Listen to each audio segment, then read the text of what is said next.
Margaret awoke, startled, a cold sweat clinging to her. She gathered her thoughts.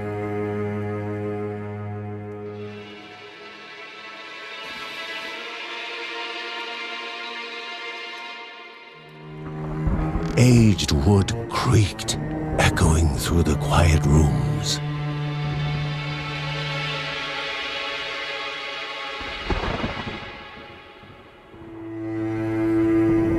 Near the house stood a shrine to Rhea Dana, goddess and daughter of the land, of Rhea and a being of comfort.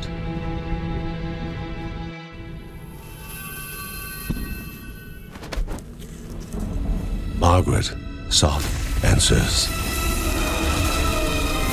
But the goddess did not speak. There was only the faint whisper of something dark, something hungry.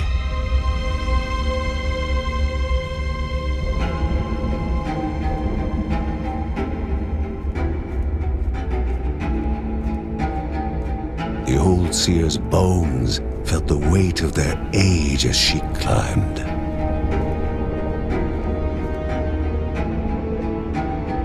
The only thought on her mind, has it begun again?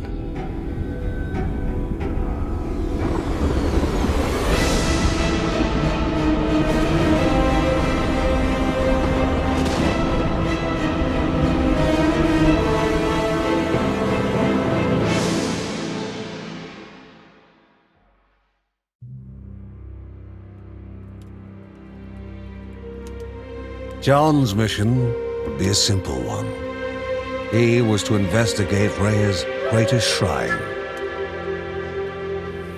His mother presented him with a fresh divinity shard.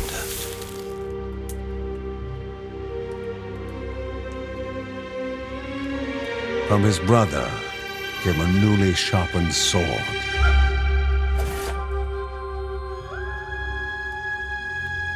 His wife gave him a kiss, and his daughter's hugs were full of reason to return home safe.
Rhea, a land long forgotten, a place of unimaginable beauty.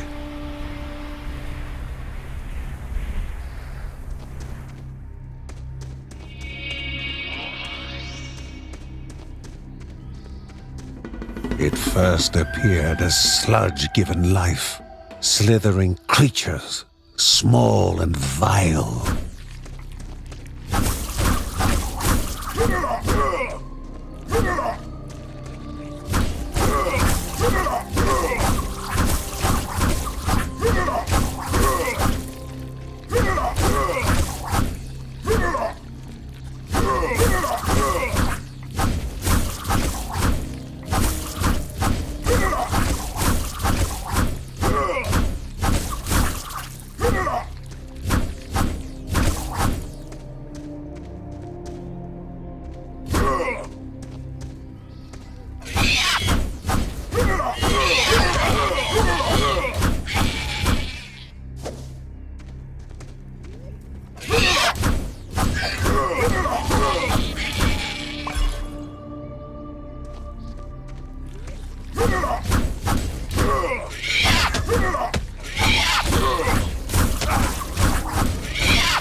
A wall, impeding further progress. A battle was certain.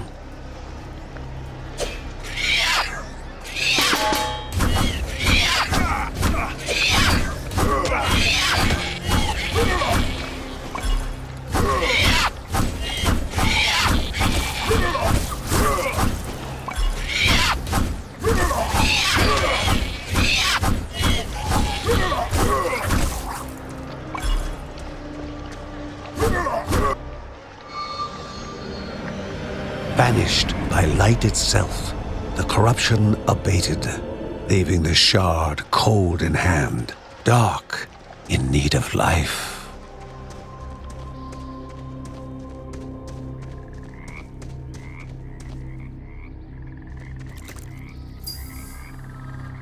The shard grew warm, humming softly from the harnessed energy.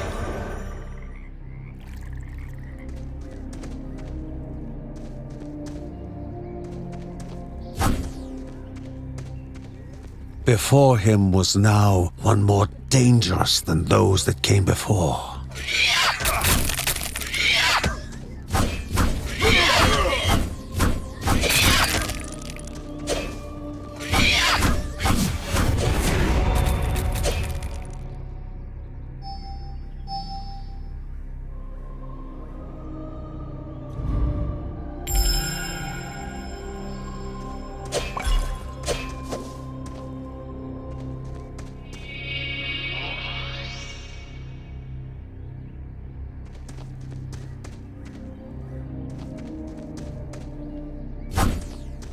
Goblins, a familiar threat, albeit farther out than usual.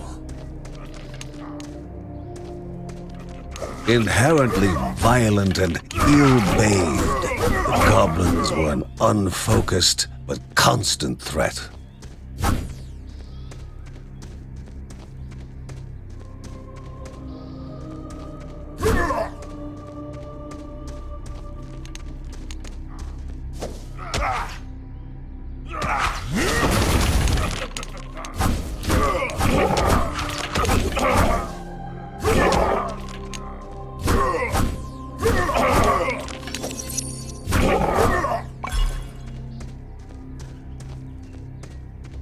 Magnificent, but dangerous, a land of love found and of love lost.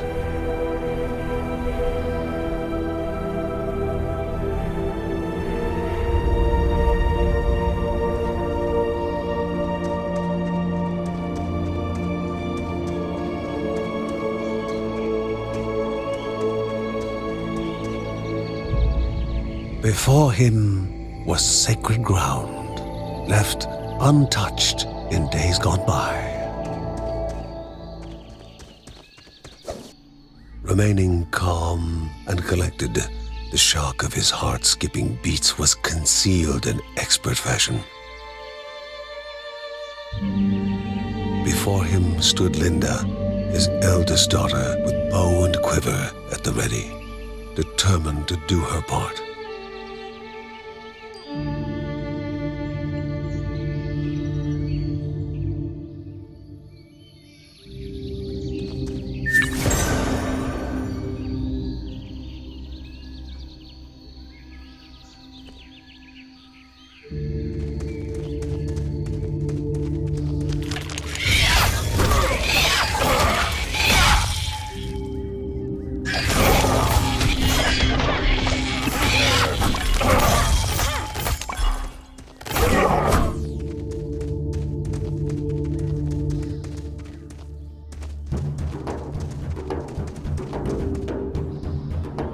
Before the Guardians were not beasts feeding, but monsters consuming, destroying others. They corrupted and distorted, creating even more hungry husks.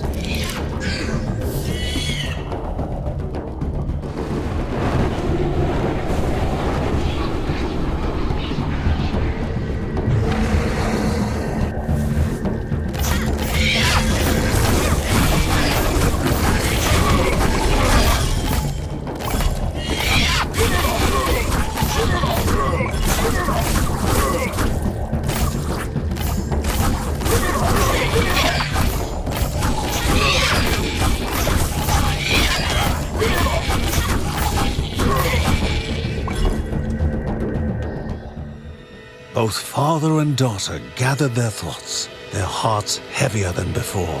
How would they explain what they had witnessed?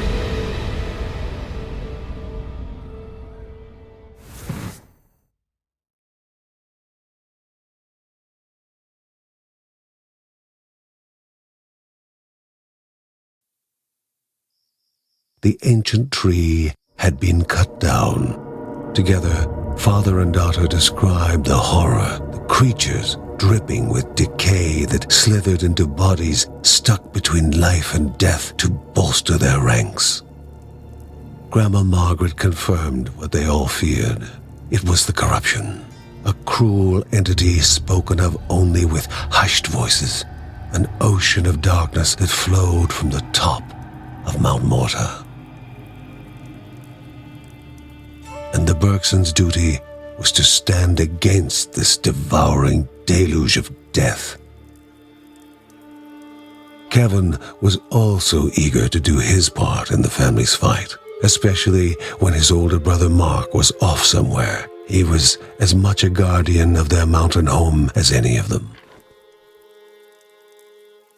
She stood. If they were to reach the summit and destroy this evil, as the Bergsons of old had done in the past, they would need the assistance of the sanctuary.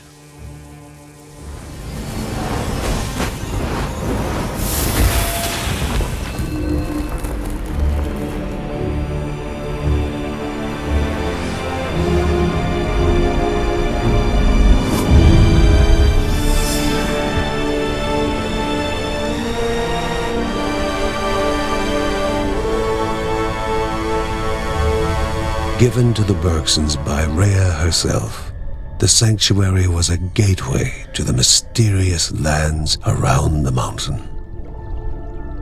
Margaret pointed to the huge crystal at the center of the den, revealing their next task: to activate it and open the way to the source of the corruption. And once Rhea's 3 spirits are gathered on the grounds, the only gate to the top of Mount Morta will open in this chamber. By himself, or with the assistance of those who loved him, John needed to gather the 3 spirits from their lands. Without them, he would not be able to stem the flow of the corruption.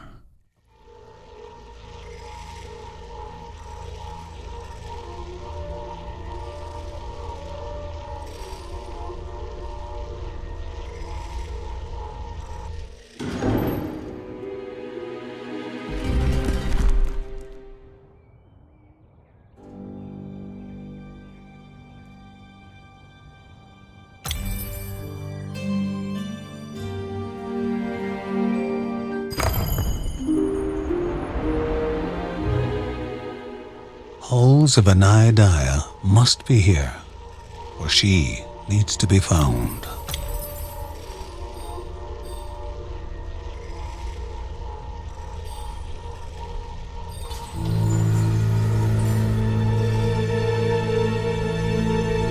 A celestial shard chipped directly from the ancient crystal in the sanctuary.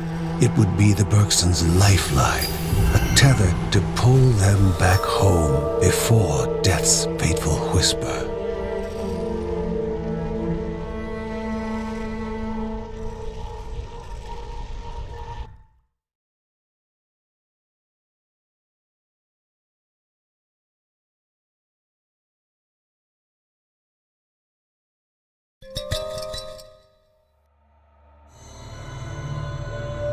Filling the winding tunnels of the silk-covered caves, the acrid taste of poison lingered in the air. Spiders. Linda told herself it was only target practice. As she readied her bow, they must find the spirit deep within the caves.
Energy flowed around the room. Before the hero, an object of the divine.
The Bergson began to slip away, wondering if this was death.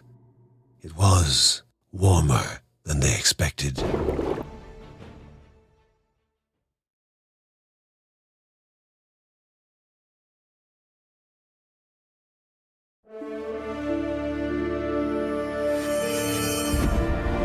They gasped for air as the celestial shard brought them back. A sensation no hero could become accustomed to.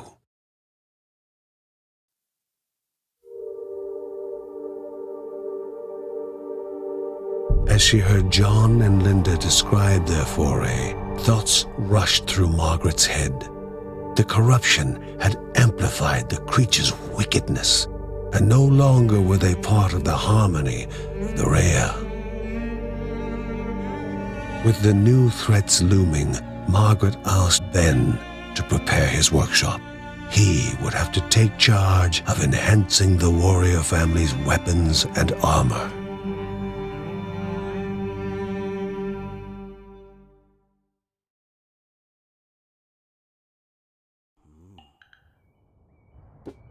Uncle Ben reached out to the familiar warmth of the forge. If they were to reach the top of Mount Morta, their equipment would need to be of the highest quality.